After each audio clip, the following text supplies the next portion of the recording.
That was less exciting than anticlimactic. When a fan has to invent new words to describe your disappointment, you know something went catastrophically wrong. After 18 months of CBA negotiations that had fans wondering if there'd even be a 2026 season, after a year that saw the WNBA shatter every attendance and viewership record in its history, the league finally delivered its first major event under the groundbreaking new deal: the expansion draft for Portland Fire and Toronto Tempo, the first Canadian franchise in WNBA history. 2 teams built from scratch, rosters constructed in real time, fans gathered around screens, debate raging in live chats about protection lists and draft strategy, tickets already purchased before rosters were even finalized. This was the moment. The league had more eyeballs than ever before. Caitlin Clark had brought unprecedented attention to women's basketball. The engagement was organic, passionate, exactly what the WNBA claimed they'd been working toward for decades. And what did fans get? 30 minutes of names thrown on screen while the league squandered. Don't forget to subscribe and turn on the notification bell so you never miss a video. The biggest opportunity in its history. This wasn't just underwhelming. This was a masterclass in how to disappoint your most engaged audience. But the real problem? What this disaster revealed about the WNBA's identity crisis runs much deeper. Let's talk about the setup, because understanding what the WNBA had in their hands makes what they did with it even more baffling. You've got record-breaking momentum across every metric the league tracks, attendance numbers that executives spent years dreaming about, now reality. Merchandise sales surging beyond projections. Television ratings that finally forced networks to pay attention. And driving much of that attention is Caitlin Clark, a rookie who became the most talked about player in women's basketball history, bringing casual sports fans into the WNBA ecosystem for the first time. The fan engagement heading into this expansion draft was everything a league could hope for. People were actively discussing protection lists on social media, debating which players Portland and Toronto should target, analyzing roster construction strategies like amateur GMs. These weren't just die-hard WNBA followers. These were new fans, invested fans, people who cared enough to speculate about role players and depth pieces. The kind of organic buzz you can't manufacture with marketing campaigns. And this wasn't just any expansion draft. This was historic. Toronto Tempo represents the first Canadian WNBA franchise, expanding the league's footprint internationally and tapping into a basketball-hungry market that's produced talent for decades. Portland Fire brings the league back to the Pacific Northwest, a region with deep women's basketball roots. 2 organizations building something from nothing. 2 fan bases waiting to discover their identity. 2 rosters constructed in real time that would shape the competitive balance of the 2026 season. The context matters too. This expansion draft was the first major league event under a CBA that players fought hard to secure. A deal that dramatically increased salaries, improved working conditions, and provided opportunities for players to earn more than ever before in league history. After months of negotiations and uncertainty about whether there'd even be a season, the CBA represented a turning point for the WNBA's future. And this draft was supposed to be the celebration of that achievement, the public-facing moment where the league showed everyone that things were different now, that they were ready for the spotlight they'd finally earned. Instead, what fans got was 30 minutes that felt less like a celebration and more like an administrative task someone forgot was supposed to be televised. Before we even get to what happened, you need to understand what was possible. The stage was set perfectly. And then the league face-planted in spectacular fashion. Here's how it actually played out, and I want you to picture this from a fan's perspective. You've cleared your schedule, you've got the stream pulled up, you're in the live chat with other fans, excitement building, saying hello to familiar usernames, maybe grabbing snacks because you're settling in for what should be a substantial event. And then, before you can finish typing "What's up" in the comments, the top 2 picks have already been announced, not revealed with fanfare, not built up with analysis. Just names appearing on screen while you're still loading the page. No build-up, no dramatic countdowns, no player packages showing career highlights or stats that explain why Portland or Toronto valued these selections. The actual talent, the players whose lives are about to change as they relocate to new cities and join new organizations, were reduced to bullet points on a graphics package, names and logos. That's it. Meanwhile, general managers who casual fans don't recognize are getting extended interview segments, filling time while the actual newsworthy content gets rushed through like items on a grocery list. Monica McNutt and Carolyn Peck did their best to create energy and provide analysis, but they were working with nothing. No video packages to react to, no live player interviews, no surprise elements or dramatic reveals. Just trying to manufacture excitement around information that was being delivered with all the production value of a PowerPoint presentation at a regional sales meeting. Fans in live chats were expressing disbelief in real time. Wait, did I miss something? Are they seriously already done with the first round? This is it? Cost. The disappointment wasn't just about pacing. It was about respect.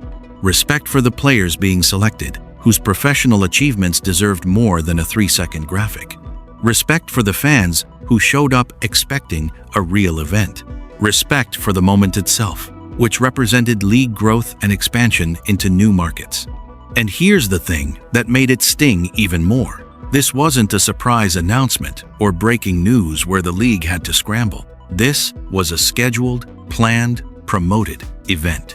They had months to prepare. Months to study how other leagues handle expansion drafts and major events. Months to create player features, book interviews, design graphics packages that tell stories instead of just displaying information.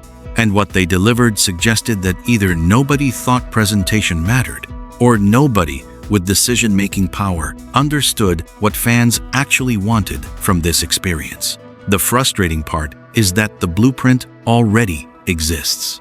The NBA understands event presentation. When they do the draft lottery, it's an hour-long special with team representatives in attendance, dramatic envelope reveals, and analysis of what each outcome means for franchise futures. When they do an expansion draft, there's theater, there's pacing, there's an understanding that sports is entertainment, and entertainment requires showmanship. This isn't complicated production theory, it's basics. You build anticipation before revealing information. You give context that helps viewers understand why something matters. You create moments that feel significant because you treat them as significant. The NBA does this reflexively because they understand their product isn't just basketball. It's the narrative around basketball, the storylines that make fans emotionally invested in outcomes. The WNBA had fans emotionally invested before the expansion draft even started. People cared about whether Sophie Cunningham would stay with Indiana.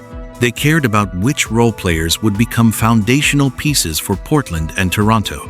They cared about how these rosters would impact competitive balance. The emotional investment was already there, organic and passionate. All the league had to do was match that energy with production that respected the moment. Instead, what message did this send? If you don't seem interested in what you're doing, how do you expect others to be interested?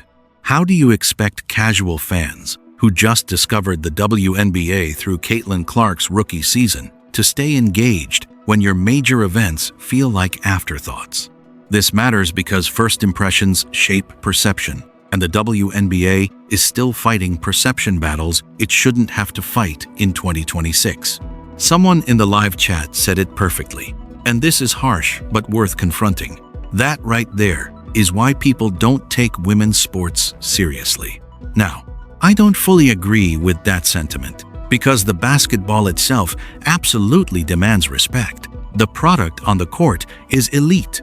The athleticism, skill, and competitive intensity match any professional league in the world. But when your league's first major event under a groundbreaking CBA feels rushed and poorly produced, it reinforces stereotypes about women's sports being second-tier entertainment. It gives ammunition to critics who want to dismiss the WNBA as not ready for prime time. And that's infuriating, because the league is ready. The players are ready. The fans are ready. The only thing not ready is the presentation, the production infrastructure, the event management that turns good basketball into must-watch television. The gap isn't talent, it's execution behind the scenes. Let me paint you a picture of what this expansion draft could have been, because the missed opportunity here is staggering. Imagine a 2-hour special on ESPN, primetime slot. Professional production team treating this like the significant league milestone it actually is. You open with a feature on Toronto Tempo and Portland Fire, the cities, the fan bases, what these franchises mean for WNBA expansion and growth into new markets. Establish stakes immediately. Then you break down the draft rules, but not in a dry technical way. You explain protection lists by showing which stars are safe and which quality players are surprisingly vulnerable. You create graphics that display team rosters with protection status clearly marked, turning complicated information into visual storytelling that even casual fans can follow easily. You build anticipation for each selection by teasing who might be available and what each team needs. When a player gets selected, you don't just throw a name on screen. You show highlights. Christie Wallace locking down opposing guards. That moment early in Caitlin Clark's rookie season, when she physically stood up for Clark against opponents testing the rookie. You explain why that matters, why Toronto valued her enough to make her a foundational piece. You interview Christie, get her reaction to joining Canada's first WNBA franchise. Ask what she brings to a team building its identity from scratch. Bibby gets selected by Portland. Show her three-point shooting compilation. Detail how floor spacing and perimeter shooting fit what Portland wants to build. Mention the injuries she battled through with Indiana, the resilience that makes her valuable beyond just stats. Maybe even get reaction from Fever teammates, quick sound bites wishing her well, creating emotional connection. Marina Mabrey to Toronto as their unrestricted free agent selection? That's a storyline. Explain the risk Toronto's taking, the gamble that they can sign her when she could explore other options. Break down her game, why she's worth that risk, what it says about Toronto's competitive timeline that they're betting on veterans who can contribute immediately. Between selections, you have analysts debating team strategy. You bring in former players and coaches to provide insight. You create segments that feel like event television, not administrative necessity. You make it appointment viewing, where fans actively want to watch even if they don't have a rooted interest in Portland or Toronto yet, because the stories and analysis are compelling enough to stand alone. That's what this should have been. That's the opportunity the WNBA left on the table. Let's get into what actually happened in this draft, because despite the terrible presentation, there were significant roster moves that will absolutely shape the 2026 season. Indiana Fever fans were watching this closely, and I'm saying this as someone deeply invested in what the Fever do next. The team could protect 6 players, and speculation about that protected list dominated discussions for weeks leading up to the draft. Sophie Cunningham wasn't selected, Michaela wasn't selected, both safe. For Fever fans, that was relief, especially around Sophie, who fit the culture and chemistry that made last season's team special. But Indiana did lose 2 players who mattered more than casual observers might realize. Christie Wallace went to Toronto Tempo, and for anyone who watched the 2024 season closely, Christie holds a significant place in Fever history. She was the first player during Caitlin Clark's rookie year to physically stand up for Clark when opponents were getting overly aggressive. Early in that season, teams were testing how much they could rough up the high-profile rookie. The fouls were harder than necessary, the physicality crossing lines, and Christie stepped in. She made it clear the Fever weren't going to tolerate opponents targeting their star. That moment mattered. It set a tone. It showed Clark that her teammates had her back. And now Christie's heading to Toronto to help build their inaugural roster, bringing that defensive intensity and veteran presence to a franchise starting from zero. Bibby went to Portland Fire. The Australian guard brought three-point shooting and floor spacing to Indiana, though injuries limited her impact during her time with the Fever. But she was part of that 2024 team that defied expectations. The group that built chemistry players kept describing as special, different from anything they'd experienced before in professional basketball. Now she gets a fresh start in Portland, a chance to stay healthy and show what she can do as a contributor to an expansion team hungry for shooting. The Fever honored both players with classy social media posts, thanking them for their contributions. That's the kind of detail that matters to fans and players alike. Organizations that treat departing players with respect build reputations that help in future recruiting. But beyond the Indiana-specific storylines, there's a bigger roster construction question hanging over the Fever's offseason, and it's driving debate among fans who care about how this team builds around Caitlin Clark for sustainable success. The Fever hold the 10th pick in the April 13th draft. That's their first selection. Do you draft a backup point guard first? Someone who can spell Caitlin Clark and run the offense competently when she's on the bench? Or do you prioritize a true center, a rim protector and rebounder who can anchor the defense and give the team an interior presence they desperately need? The Fever need both positions. They can't get both with one pick. That's the debate, and it's fascinating because different fans have compelling arguments for each approach. Let's break down what Portland and Toronto actually built through this expansion draft, because these rosters will define both franchises for years and reveal strategic philosophies that tell us what each organization values. Portland Fire ended up with Sarah Ashley Barker from the Sparks, Chloe Bibby from the Fever, Maya Caldwell from the Dream, Bridget Carlton from the Lynx, Emily Engsler from the Mystics, Leonie Fibich from the Wings, Haley Jones from the Wings, Callie Samuelson from the Valkyries, Nika Mule from Seattle, and Shatori Walker-Kimbrough from the Mystics. Look at that roster composition. Portland went heavy on defensive versatility, multiple players who can guard multiple positions and switch across different matchups. Bridget Carlton brings playoff experience from Minnesota. Emily Engsler provides interior defense and rebounding. Nika Mule, fresh from a UConn championship pedigree, offers point guard skills and competitive intensity. This isn't a roster built around one star. This is a foundation emphasizing team defense and positional flexibility, the kind of approach that can compete immediately even without superstar talent. Toronto Tempo selected Julie Alamand from the Sparks, Markesha Carney from the Valkyries, Lexi Hull from the Mercury, Kayla Thornton from the Liberty, Maisha Hines-Allen from the Lynx, Monique Billings from the Mercury, Marina Mabrey from the Sun, Nicolina Milik from the Sun, Alicia Clark from the Aces, Nyara Sabali from the Liberty, and Christie Wallace from the Fever. Marina Mabrey is particularly interesting because she's an unrestricted free agent, and teams could only select one unrestricted free agent in this draft. Toronto used that pick on Mabrey, which suggests serious confidence they can sign her when she has other options available. That's a calculated risk. If Mabrey decides to explore free agency and signs elsewhere, Toronto wasted their unrestricted selection. But if they successfully sign her, they've got a veteran scorer and playmaker who can be a go-to option in late-game situations. Maisha Hines-Allen gives them interior scoring and rebounding. Nyara Sabali provides athleticism and defensive versatility. Christie Wallace brings the perimeter defense and toughness that defined her Indiana tenure. These are real players with real careers, making real moves to new cities and new organizations. These roster decisions will impact the competitive balance of the league for the next several seasons. Portland and Toronto are building something from scratch, and the players they selected are the foundation of those franchises.